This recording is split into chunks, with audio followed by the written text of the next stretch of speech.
Do that.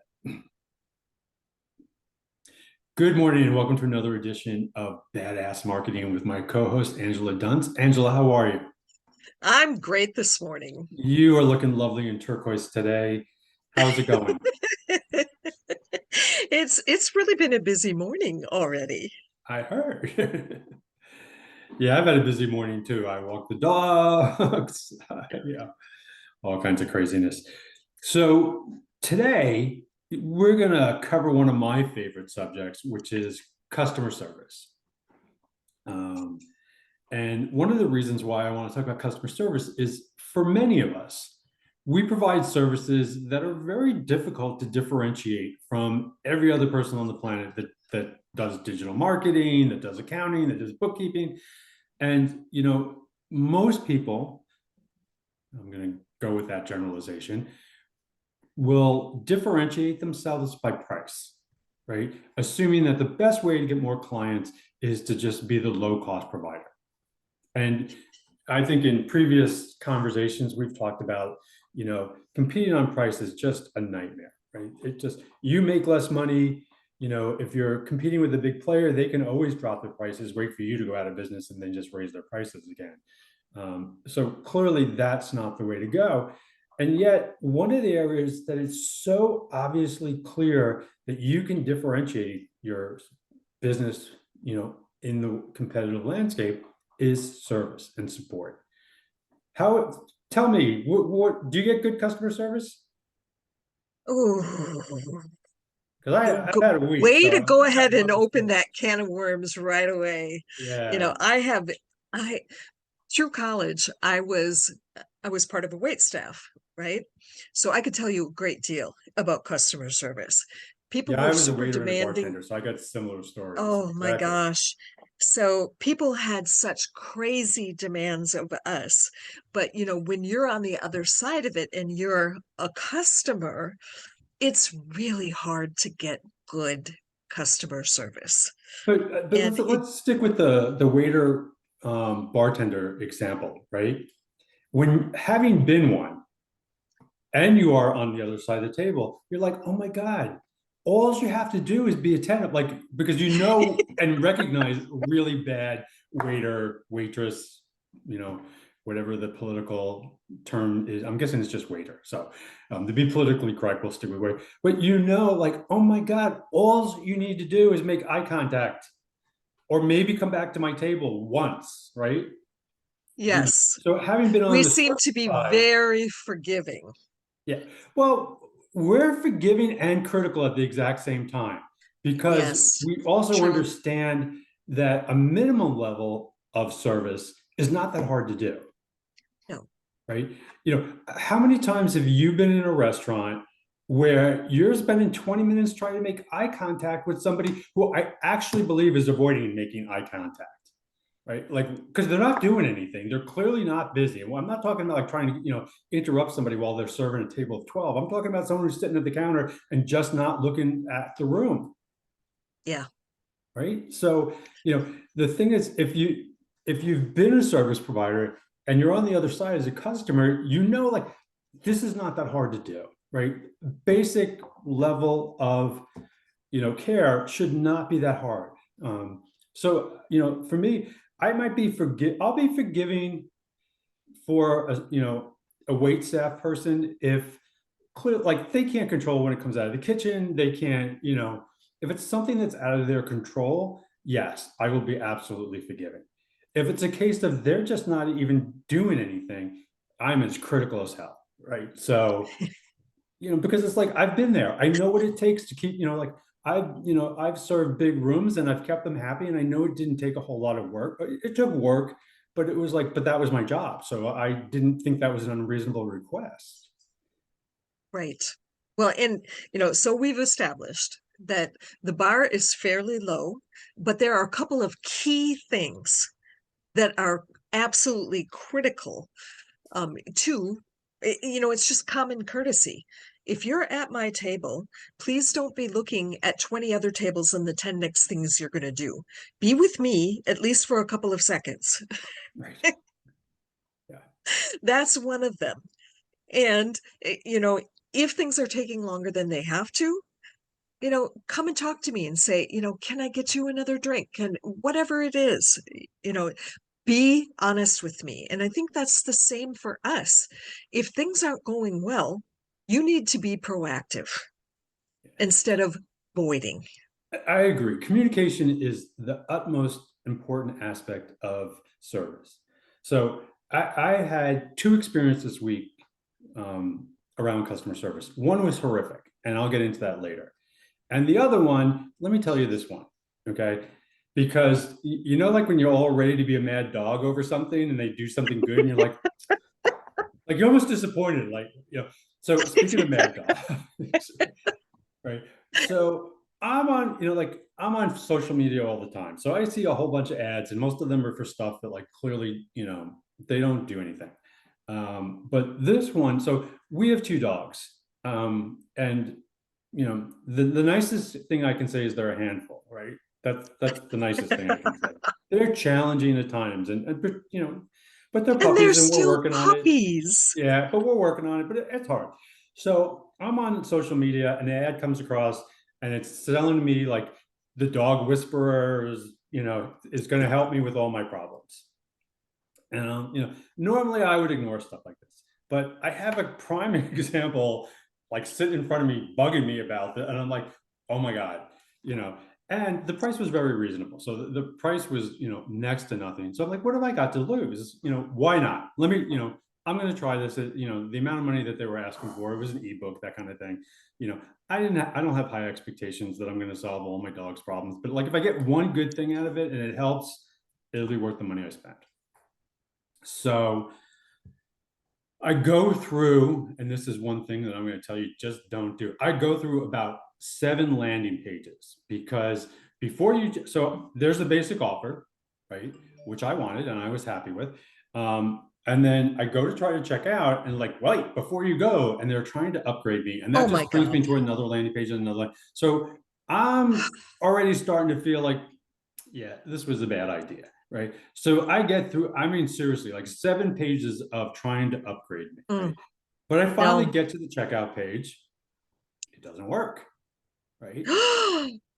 And so like, I'm like, see, I have something to talk about in the podcast tomorrow because clearly customer service sucks, and I didn't have high expectations going into this thing, but I was just like, this is just classic. Right. So it doesn't work.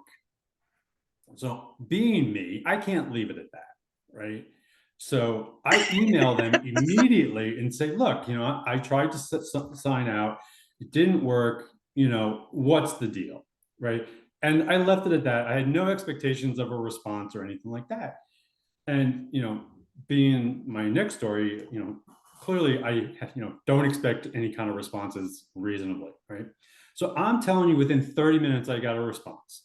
And with 30 minutes, they sent me an email and they said, we're really sorry you're having the problems you're having. I'm guessing you're trying to check out with PayPal. For whatever reason, our AI is not connecting to PayPal. If you check out with a credit card instead, it should work. It shouldn't be a problem. If there's anything we can do, let us know. But try an alternative method of payment.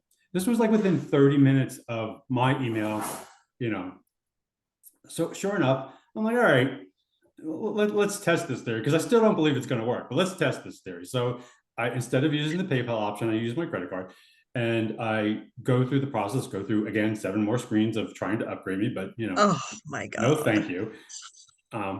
Check out my credit card, and then I received my ebook within 2 minutes. So, this is a case where, and I'm guessing, this is a little company. This is not, a conglomerate. This is like some guy selling ebooks online, but he responded within 30 minutes. Right. He responded with a solution. He knew what my problem was. Because, I didn't tell him I was checking out with PayPal. I just said I couldn't check out. He knew what the problem was. They were working on it, but in the meantime, he had an alternative fix. And I was like, all right, That's amazing. that's cool. You know what I mean? So, that was cool. And then there's another company who I will not name. However, I know you don't love them because we've talked about this. Yes. But so, we were heavily, pursued by the sales agent and who made, huge promises and things like that. And I mean, this person called us like several times a week trying to close the deal. And then, we finally decided to close the deal. We do it. We send all the information that we've been requested. Nothing, right? I follow up and like, oh, I don't handle that anymore. So she's made the sale. She has no interest in doing anything. It's given over to our support team. So I'm like, cool. Who do I contact? Oh no, you can't contact them. You have to send them an email. So the problem was, so we are, listing about 500 items on a marketing platform, and the pricing is all wrong. So, every one of our products is off, like been discounted by 30%, which we don't want to discount our products by 30%. That's a big difference, right? And I'm like, this is a problem. I need this to be fixed because you're selling my product at the wrong price, and it's hurting me. You got to send it. You got to do this. So you can't call anyone. You can't talk to anyone. The only thing you can do is you can update a Google spreadsheet with your new pricing, which I did. A month goes by, nothing happens. So now I can be a rabid dog when I need something done. What I mean? So I start pursuing them. I'm getting call centers depending on the time of the day. I'm either being routed to India or Mexico. I understand that this is these people's jobs, but they can't do anything because they don't actually do any of the tech work. They just take the information and the abuse that I'm throwing at them because I'm not a happy camper, right? So I go back and forth, back and forth, back and forth. Never once was I able to talk to somebody who actually was in support. The only vehicle that was available was a call center in a foreign country, right? And this is for a company that can tell you has a multi-billion-dollar market cap. So it's not that they don't have the funds. And what's interesting is if you push long enough and hard enough, somebody will tell you something and you're like, oh. So, I push, I've talked to different people. I get through different levels of, the call center, and I finally get someone on the phone and I'm talking to them who can't help me. However, they do acknowledge, well, what do you expect? There's 3,000 people in the queue ahead of you. I'm like, what? Oh, They're like, oh yeah, they're completely backlogged. That those timetables that they give you, that not even close to being relevant because of all the backlog. So so the message I'm getting is I can't talk to anyone for support, right? Clearly, they have staffing issues because they can't manage the amount of backlog that's sitting there. So this you will be responded to within 8 to 10 days is at least 30 before they even start to look at it. You know what I mean? So and in the meantime, it's costing money. it's costing me money, it's costing me sales, a whole bunch of problems, and it doesn't present my brand the way that I want to present my brand because I have a whole laundry list of problems that I'm having with this, which I've addressed with them. So again, this is what I do for a living. This is what I do, as far talk about customer service. So like I'm beyond frustrated, right? I know there's a picture of me over at that company that says like this guy is a pain in the ass. He's impossible. So, and I'm proud of that. So I go on social media and I check out the CEO's profile, right? And I'm looking through his thing, see what his deal is. And at one point he's like, oh, if you ever have a problem, email me directly. So what do you think I did? Emailed him I directly, emailed him immediately. directly. Guess what? He didn't respond. He did respond.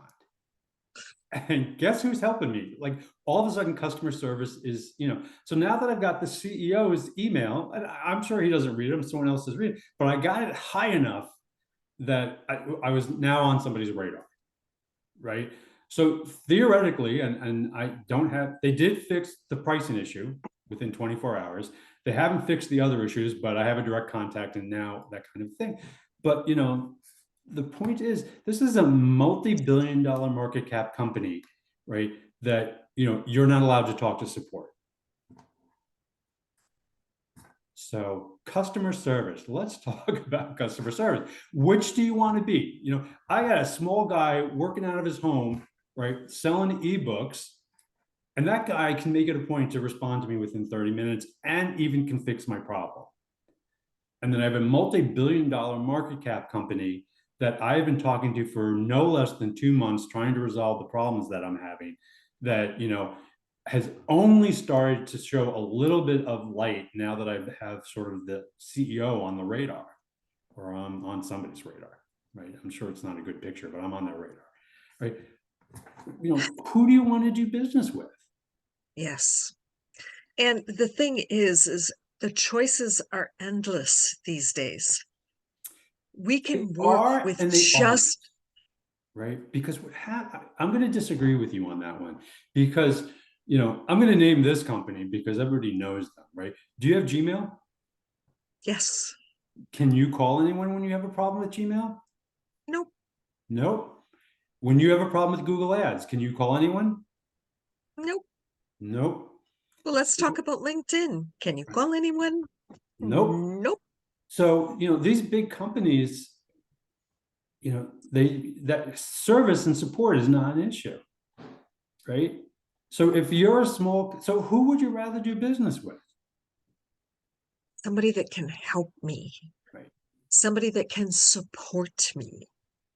And the thing, I was thinking about this, I've sort of hesitated to go down this path, but why not? I already told you I was going to rant and rave, and you warned me not to, but so I don't listen. Here we are. Here we are. Okay. In the political climate today, there's this make America great, buy American, do all these kinds of things. And yet these American companies outsource their support to the foreign countries. So while in theory, these are American companies, only a fraction of that company does The business in face the of US. that country Right. Right. is So not this if you're going country. to tout being an American a company, and that's important to you, and it's important to you that you buy American, then why do you accept being outsourced to a foreign call center when you buy? And the problem is, for a lot of the products that we use, we're embedded. Okay, I've been using Gmail for 10, 12, 15, who knows. I would love to use something else, and I do use something else for business. But for my personal, it's free, it's convenient, and I'm embedded, right? My backup is on Google Drive. It has years of emails. Your address book. My address book. So the problem is, I'm embedded. I can't move. I mean, I could, but I'd have to start over, and it'd be a tremendous amount of work. So for Google, they don't care, because I'm not going to move because too much of my stuff is there, and that is their business model. Is because they know how difficult it is to move you, right, to another platform. So you don't have, in some cases, you don't have other options, because if The devil that you know is better than the devil that you don't know. well, but also there is the learning, not even the learning curve, but just sort of the startup, right? You've entered all that data. That happens with us with e-commerce platforms, where we're not going to quickly switch to another e-commerce platform, because we have to re-enter all the data. Most of it won't import. Right. If it imports, it only imports part of it. We have to re-enter images. We have to re-enter all this kind of stuff. So even if we're unhappy with a company, because we're so embedded from a data entry perspective, we're not going to move. We don't have options. But then we come on podcasts and we rant and rave about customer service. So let's talk about the small business owner. Sure. The good example, And thank God. how does this translate into, we've talked a little bit about baseline customer service and outsourced customer service, and, being trapped into a certain situation and not being able to leave and having to deal with them. Let's talk about how this translates into like a solopreneur or a small firm. What is required of them to really win the customer service game?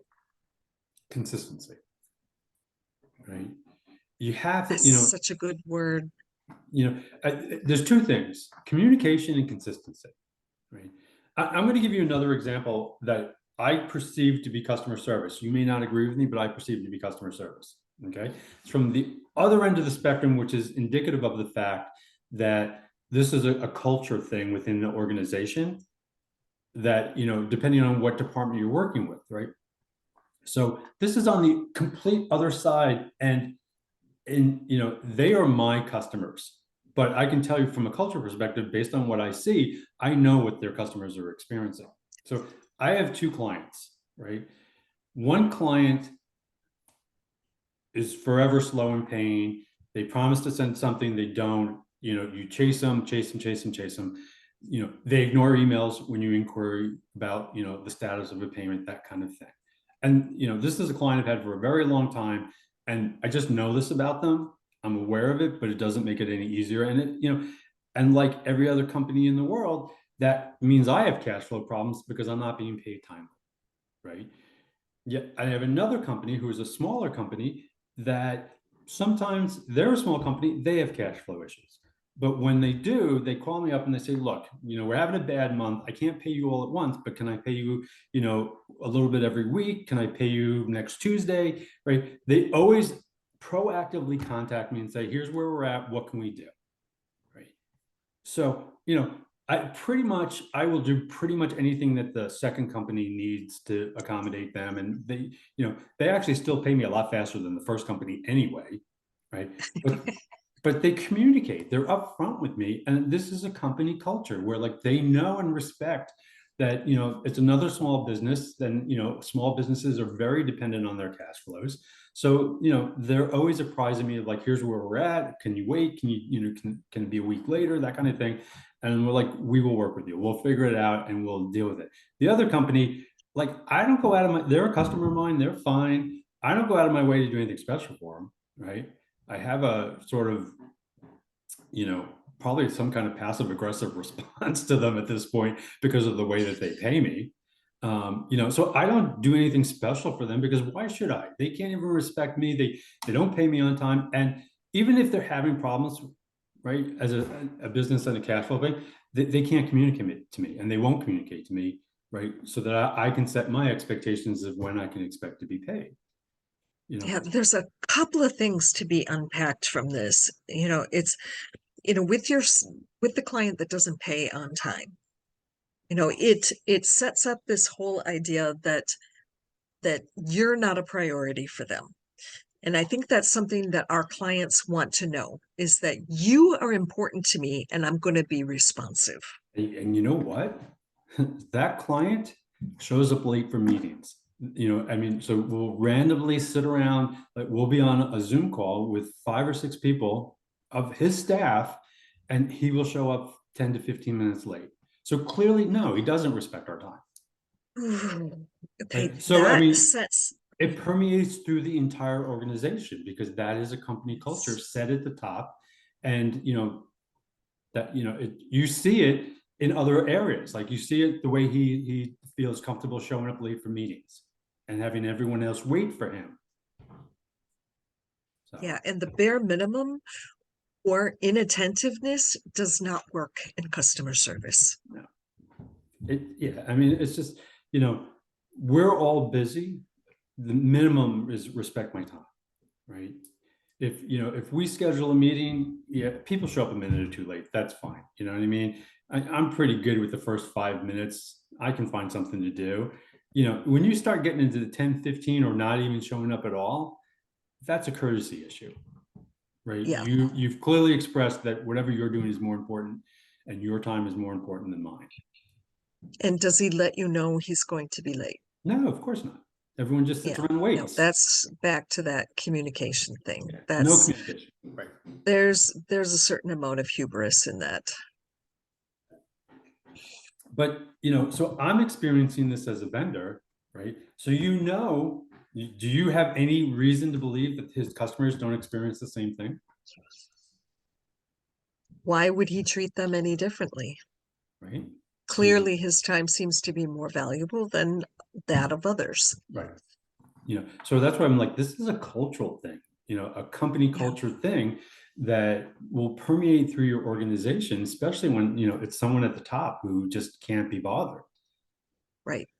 You know what I mean? And then why should either clients or your employees do anything above and beyond? No, I'm going to do the minimum because, Yep. That's it. I'm going to do the minimum. Where the other client, I'll go above and beyond whatever they need. If I'll work with them. We'll figure it out. we're a partner in this. We'll, your success is my success, all that kind of stuff. But the other customer, I'm like, I have deliverables. That's what I'm going to give you. Right. So are expectations a big piece of customer service? And how can we set our clients up for the correct kinds of expectations? So I'm going to go back, and we may or may not have talked about this, but it is centered around expectations, but it's really centered around brands, right? And what do you think makes a good brand? Trustworthiness. Is McDonald's a good brand? Mm. It's not one that I value. But is it a good brand? It's memorable. Okay, I'm It's going to well argue known. that McDonald's is a great brand. Okay, and I'll explain. But Okay. I'm going to argue that McDonald's is a great brand. Okay, and do I trust McDonald's? Yes, and I guess I do. Right. What do I trust about McDonald's? Can you tell me? Probably that they're going to deliver what they say they're going to deliver, and you know what you're going to get. Right. There's the consistency. Right. It's not the best food on the planet. One could argue that, without much difficulty. Right. But, I have traveled extensively. You've traveled, right? When you buy French fries at McDonald's, are you ever surprised? Not really. Not really. Nope. No. Did they meet your expectations? Usually, Yeah. exactly. Unless it's something horrific, unless a dog fell in the fryer, it's fine, right? That's what makes a brand, right? Do you are you you're not a coffee drinker, right? Oh, I'm a big coffee drinker. Oh my Okay, God, life is coffee. life is coffee. Yeah, it's could mainline that stuff. Do you drink Starbucks, or have you at any point in your life drank Starbucks? I have. It's not my favorite. I'm a Pete's girl. Okay, but why Pete's? I like the dark roast flavor. Okay, how many There's Pete's do an you go to that herbaceous when you travel? Do you take go to Pete's? if I can. Okay. And when you go to Starbucks this is out of much more town Pete's, readily right, right. right. But when you go, you're in some new place that you've never been before, and there is a Pete's, you go, right? Oh, I'm so delighted. And what do you experience about the dark roast at this new location? It's the same as I'm going to get anywhere else. That's a brand. Because they consistently meet your expectation. It wasn't better, Yes. it wasn't worse, but it was what you expected. Yes. And that's what I wanted. You know, you know what the dark roast tastes like in your favorite Pete's. And you know that if you're on vacation in Hawaii and you go to Pete's, assuming there's Pete's in Hawaii, And I get Major Dickinson's, it's going to taste like Major Dickinson's. right? So that's branding, is consistency. Is it the best ever? That's not the point. The point is it consistently meets your expectation, right? As a customer, when you call customer support, you don't expect them to jump through giant hoops, but you do expect some basic courtesies, and maybe they actually address your issues. That's in my mind, a reasonable expectation. Yes. So one of the things that I think is hugely important is you don't need to go above and beyond in customer service, right? You don't have to go crazy. And actually, we sort of, suggest you don't, because what'll happen is, so this guy who's selling his ebooks, okay, I am generally impressed to get back to me in half an hour, right? The problem is going to be that if he's successful, he won't have time to do that. And now he's set the expectation. So he either will have to build an ecosystem that's responsive the way he was, or what's going to happen is in 6 months from now, people are going to be like, it used to be good, but it isn't anymore. Right? Because he set the barrier that, he's going to get back to me in 30 minutes. So I expect him to. So, if I reach out to him, in on a subsequent matter or something like that, and it takes them a week to get back to me, I'm going to be like, oh, it sucks. Like they're not, so one thing is consistency, right? Right. There's a minimal level of, you should be able to provide some form of customer support, but you need to be consistent. Right. And because if you meet my expectation, that's pretty much what I need. You know what I mean? I don't expect you to jump through hoops. I don't expect you to do things above and beyond, but I would like you to do some of the basic stuff, whatever we define as basic, and we, assuming we can agree what basic is. Right. I remember. So can I bring up one more go point? ahead.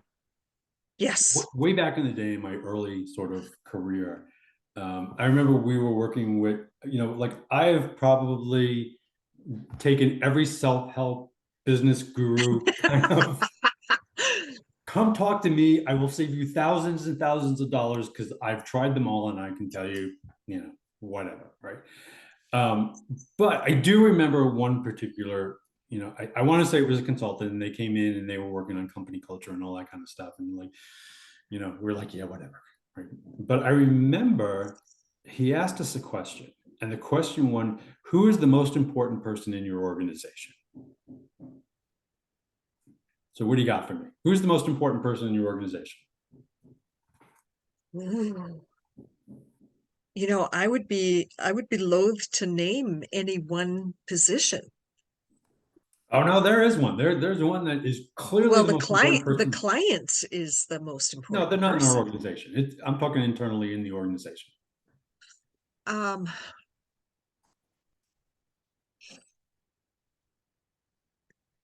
not going to say the CEO, that's for sure.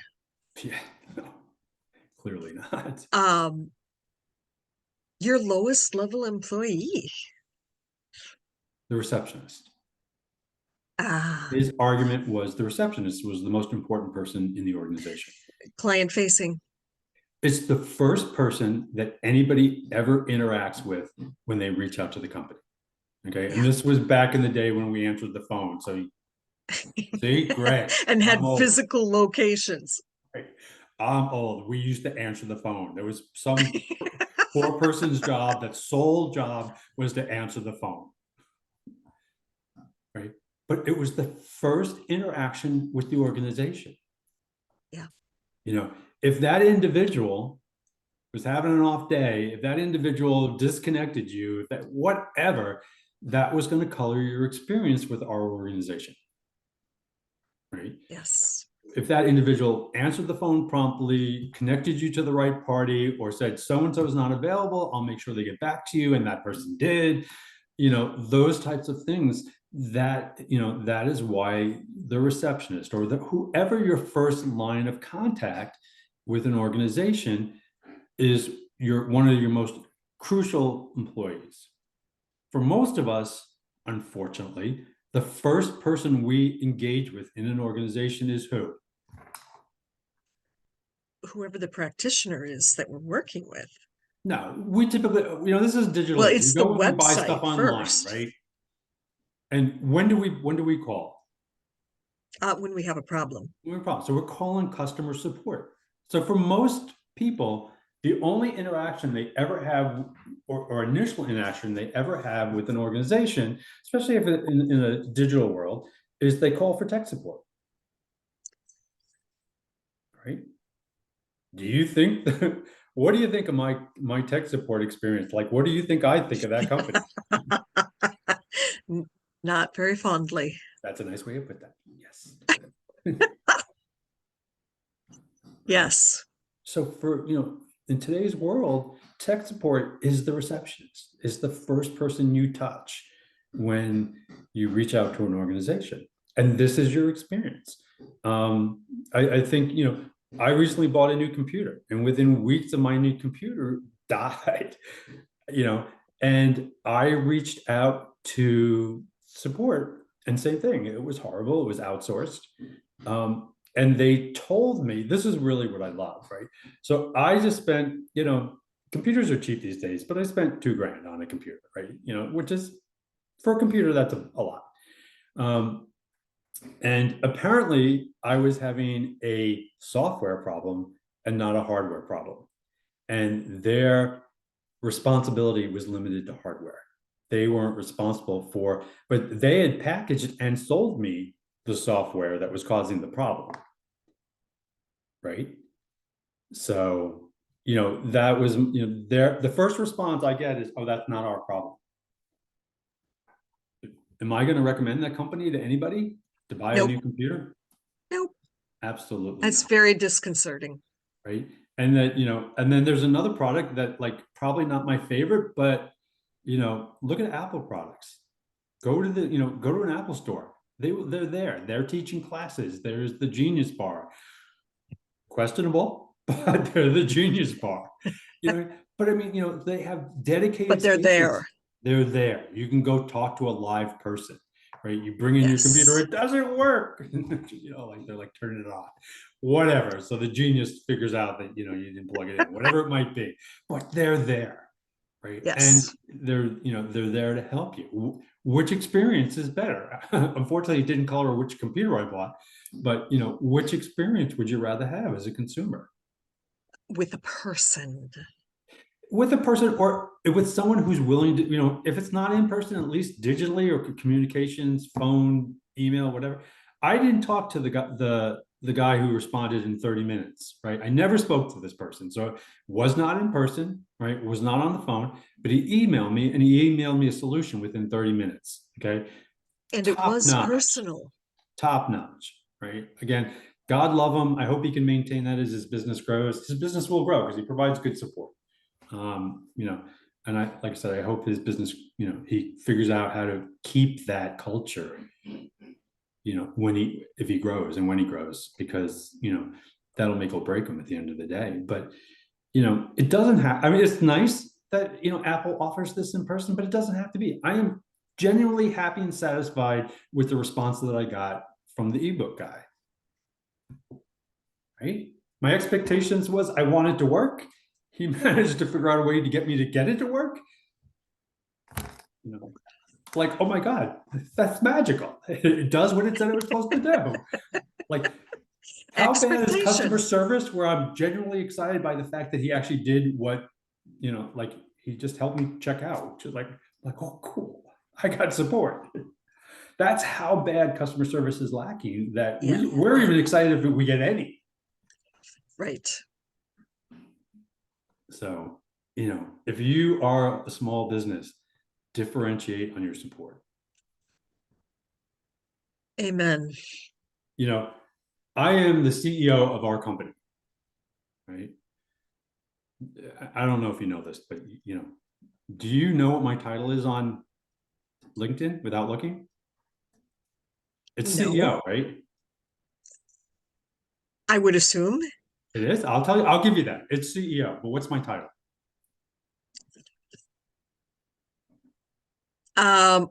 What does CEO stand for? And Chief Executive Officer. Nope. I am CEO, but I am not. I do not purport to be the Chief Executive Officer. I am, but I don't purport to be. I purport to be the CEO. Are you also customer service? In a way. Oh my God, you've never read my profile. Oh, well, it's not coming to mind. You put me on the spot. That's not that. I have and have always been the Chief Experience Officer. Experience. I love that. I love that. I am the Chief Experience Officer for our organization. Right? Oh, my job is perfect. to make sure that the people that come to us get the experience that they expect. Is it the best thing on the planet? Absolutely not. Right. But our job is to deliver an experience that is satisfactory to our customers, meets their needs. So I do claim to be the CEO. I am the CEO, but my role is Chief Experience Officer, because the most important thing when somebody comes to us is the experience. Because again, what we do, lots of people do what we do. Yeah. You know what I mean? Lots of people can be bookkeepers. Lots of people can be lawyers, right? But the experience that you have is what differentiates them, Yes. right? If your bookkeeper, if you're having a problem, you call your bookkeeper, they call you back and they can fix it. That was a good experience, right? They were Yes. timely, they were responsive, those types of things. Yes. I have a client who is always like genuinely amazed because I've had this client for, I think, 18 years, right? And I think we only communicate about 3 or 4 times a year. And basically what will happen is something will break and she'll email me and she's like, this is what's going on. Somebody in the organization will go figure it out. And almost, unless it's something huge, right? Almost, as soon as we can, we resolve it. And then we send her an email back, like, here's what we did. Here's, it's fixed. Take a look. Let us know if you need anything else. And she's always like, you didn't have to email me. I'm like, but I did. Right. Because part of this is I acknowledge that I got your request. We did something Resolution. about it. Here's what it's currently doing. Just verify that you're happy. So she only talks to us 3 or 4 times a year. She sends us money every month. We love her. Right. But it's just like, that's, that experience, her whole experience with us is she doesn't have to worry about it. That's her experience with us. That's Right? worth something. Yeah. She's been a client for 18 years. You know what? And I'm going to say this, and let's hope it doesn't come to, anything else, but she's not leaving us anytime soon. Yeah. Where is she Nope. going to get that? Developing a new relationship with somebody else, not a fun thing. It's a crapshoot these days. If you read any kind of metrics, it's like, 3 to 4 times more expensive to acquire a new customer than to keep the one that you have. Right. And so, Exactly. they've already, bought into whatever it is that you're selling, right? So why not keep them? And maybe, if you're really good, you can upsell them, right? But there's an Right. opportunity. It's a lot Or get cheaper. referrals. Get referrals, but this is a client that I've had a long time. And like I said, they pay like clockwork. You know what I mean? They don't need anything extraordinary, but when they do want something, we respond to it because they've been not because they've been a client for a long time, because that's how we think we should do business. That's the experience Right. that this CEO is compelled to deliver. Right. I'm serious. Look me up. Look me up on LinkedIn. I am the chief experience officer. I've always been the chief experience I officer. love that so much. That's great. That is a wonderful substitute. Right. Because that's my job is, our organization, we need to deliver an experience that makes you happy, meet your expectations. Do we do things above and beyond? Probably not. You know what I mean? Are we better? Occasionally. Occasionally. I think we're good at what we do, and you've experienced it, so you know that. Yeah. But but we're not that much better than anybody else. But the experience that you had with us hopefully differentiates us from the same type of provider who provides the same basic service, but not at this level of support or service or experience, for overuse of the word, than us. So do you have good customer service stories for me? Or am I the only crazy one? Well, no, the point that I was going to bring up is that, you know, when does customer service start and stop? I think customer service is a cultural thing. So I think any interaction with the organization is part of customer service. So, if you are chasing accounts payable or receivables, things like that, I think that's part of customer service.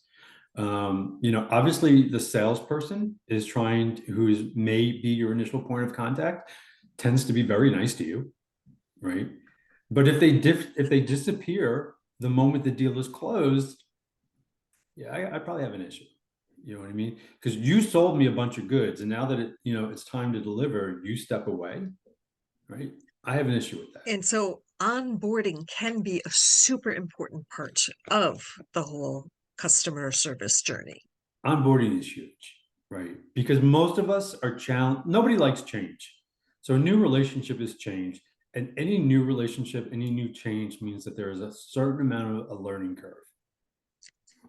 Right. So onboarding is huge. I concur 100%. The organization that I'm having a problem with did zero onboarding. That is one of the problems because I had expectations. I assumed somebody would contact me and like, what do you want? And they didn't. They set it up the way they wanted to set it up without any input from us. And I'm like, what is that? That's not, that isn't what I expected. Right. It wasn't that it was promised to me. It wasn't that like someone told me you will get this. I just had an expectation. My expectation was I would have input into the setup, those types of things. Right. So I think onboarding is huge. I think onboarding will set the tone for the rest of the relationship. You know what I mean? Because one, that's a Yes. great opportunity to set expectations. Here's what we do. Here's what Yes. we don't do that. Here's what we're, what our expectation, here's what we need from you. Here's what you can expect from us. Here are the Right. timetables. Here's my phone number. Here's my email, whatever method Yeah, you whatever, use however to you get. do it. Some people like, text me if you have a problem, call me, whatever best works for them, for you, that type of thing. But you can establish all of that when you're onboarding, right? And the Yes. other part of onboarding is, you get to feel, this is, like this is the dating period, right? And before we get married, I want to date for a while. So, before you try to upsell me, before I go into a bigger product. So what was interesting about the ebook guy, it was the downside was there were all these upsells, and then I had to go through a bunch of landing pages. So that I found to be negative, but I'll overlook that because he was responsive. Okay. But, and here's sort of another point. I hadn't gotten this basic package yet, and he was upselling me. Right. Yes. Whereas if I had gotten the basic package, had it for a week or two, and then I got an email saying, are you happy with it? Do you like it? Can we offer you more? That would have been a different experience than trying to upsell me before I even gotten the first product. Right. You know what I mean? So like, It's obnoxious. well, but it's like, I don't, like I'm willing to take a risk with you at your introductory offer, but I don't know you yet. And I don't know that I want to spend more Yep. money because I haven't seen anything, you haven't delivered anything to me. So, Exactly. if you want to do the hard upsell, do it after the customers have the product for 2 weeks or a month and say, hey, And they like it. yeah, well, let's hope they like it. And if they don't like it, figure out why. But, like, yeah, send the email at 2 weeks or a month or say, hey, how's it going? What do you think? Do you like it? Is there anything we can do? And oh, by the way, did you know we also have these people who have this product also look at that product? But, give me an opportunity and, deliver something to me so that I have a basis to make a decision whether I want to continue on with our relationship. Right. Right. So, Exactly. let's date before we get married. So, Precisely. exactly. So did I rant? A little bit, but I think this is such an important topic, and we've kind of established that, the bar is pretty low right now for customer service. So if you can provide even the most basic and simple customer service, you're going to win in this game. You're going to differentiate yourself, and there's no reason to go above and beyond farther than you can actually invest time and resources. Well, and don't go above and beyond in the beginning if you're not going to maintain that, because then you're Right. going to have an expectation problem. Set up the right expectations and then maybe over deliver once in a while. So, Under promise, over deliver. or promise and deliver. How about just that? Promise and deliver. Do what you say you're going to do. And You even don't have that to is shocking overpromise or these underpromise. days. Just do it. If it says you're going to send me something, send it to me. Just do it. So I And have in a timely manner. in a timely manner, right? So I'm in closing. Okay, I have a question for you. If I am happy with my customer service experience, how many people do I tell on average? One or two that might need that service. Yeah. Okay. Unless I have a podcast and I tell everybody who's listening, which is probably still one or two. Yeah. The likelihood is I might mention it to somebody like, oh, they were good. You should try them. If I'm unhappy, on average, how many people does an unhappy person tell? 10 at 13. least. 13. Oh my God. Statistically. It's like the next 13 people you talk to get to hear you rant. How many people do you think I've talked to about my problem? I've told everybody who will listen. I'm at the dog park. You know what? And they're like, there's a crazy guy in the dog park. So, yeah. Yeah, So, I mean, think about that, so right? important. You know, if you deliver an unhappy experience, I promise you people will talk about it. You know what I mean? And, and to further that up, this company, and again, I haven't named them, but this company, I was like, I wonder what their reviews are like online. What do you think? Terrible. Horrible. Like, not sure why we Horrible. didn't read those before we signed up. Apparently we were busy. But, so this is, it's not limited to me. This is a company culture issue. And people are online and they're talking about it because it's a horrific experience. I mentioned it to you in passing and you had a story. So, right? Yeah. I mean, it's Oh, it's a universal brand, big enough that people know it, and therefore, but if you go online, people are talking about it. And that's not how you want to be known. no, no, no, no. So, customer service. Super interesting, super important conversation, Mike. Cool. What are we talking about next week? Oh dear. Um, why don't we talk a little bit more about client journey and Let's talk about onboarding and what that should look like and what. oh, onboarding's a great topic. I love that topic. And I don't you can't spend too much time on that one because there's lots of different pieces and parts to onboarding. I am going to let you take the lead on onboarding. How's that? Awesome. 'Cause I'll be ready. I dominated this one, so I'll let you take the lead on the next Yeah, one. but you had great examples and you've had very recent experiences, and those are This those are morning. juicy. That brings a certain juiciness to it. So that's awesome. But and God love that. What? Hang on a second. I mean, I don't like to name names, except this one was a good one. So hang on. So if you want a relatively inexpensive ebook, and I'm going to tell you who this guy is. So it is the Perfect Pack Formula if you're having some challenges with your dog. Chris Williams is the founder / CEO there. Chris is the one who reached out to us. So again, hopefully we don't overwhelm Chris so that he can't continue to provide excellent customer service. Right. But, if they do a good job, you got to mention them, right? Because on average, we only mention one or two. So instead of like mentioning the company that didn't, let's mention the one that did. So Make sure that you put his website in the I notes. will. So, Chris has never met me. Chris is going to wonder why that, this strange guy is talking about him. But if you are looking for some tips for your dog, it's the Perfect Pack Formula, Chris Williams, and I will put that in the link below. And it brings up one great point. Problems can turn into opportunities. Yeah. I mean, that's a huge discussion, but it is an important discussion where, if somebody is complaining to you, the chief experience officer or whoever you may be, right, our natural reaction is to be defensive, to come up with reasons why they're wrong, right? Where there's such a huge learning opportunity from this, right? It could be something that you need to change within your organization. It's like, a lot of times what will happen is, again, for me, I'm really quick to reach out to the CEO and they're like, oh, we didn't know. And then they promise to fix it, whether they ever do or not. But, so, maybe they're not aware that this is what's happening in their organization. The other thing is sometimes what we learn from this is we shouldn't be doing business with these people.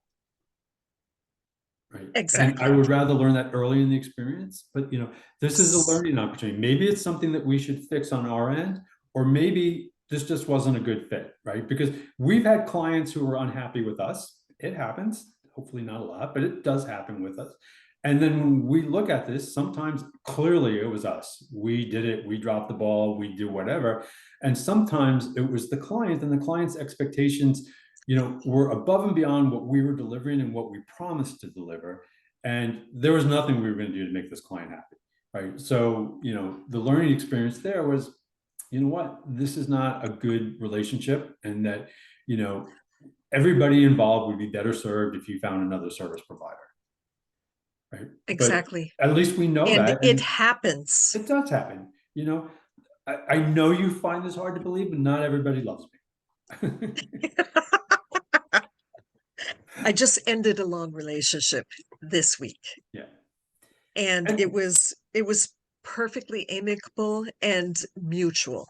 and it was time, for whatever reason, Yeah, you guys weren't meeting each other's needs, or there was someone else who could, and they wanted to move on, or you wanted to move on, so, that is part of learning from that is, maybe it's something we need to fix. And hopefully if we get this kind of feedback, we can, internalize it so that we're not defensive, but we're like, this is an opportunity. Can we do something to improve, the customer experience, the experience of the customer? yes. Or do we realize that maybe there's a certain type of client that we're not well suited to serve, and therefore we shouldn't take them on, right?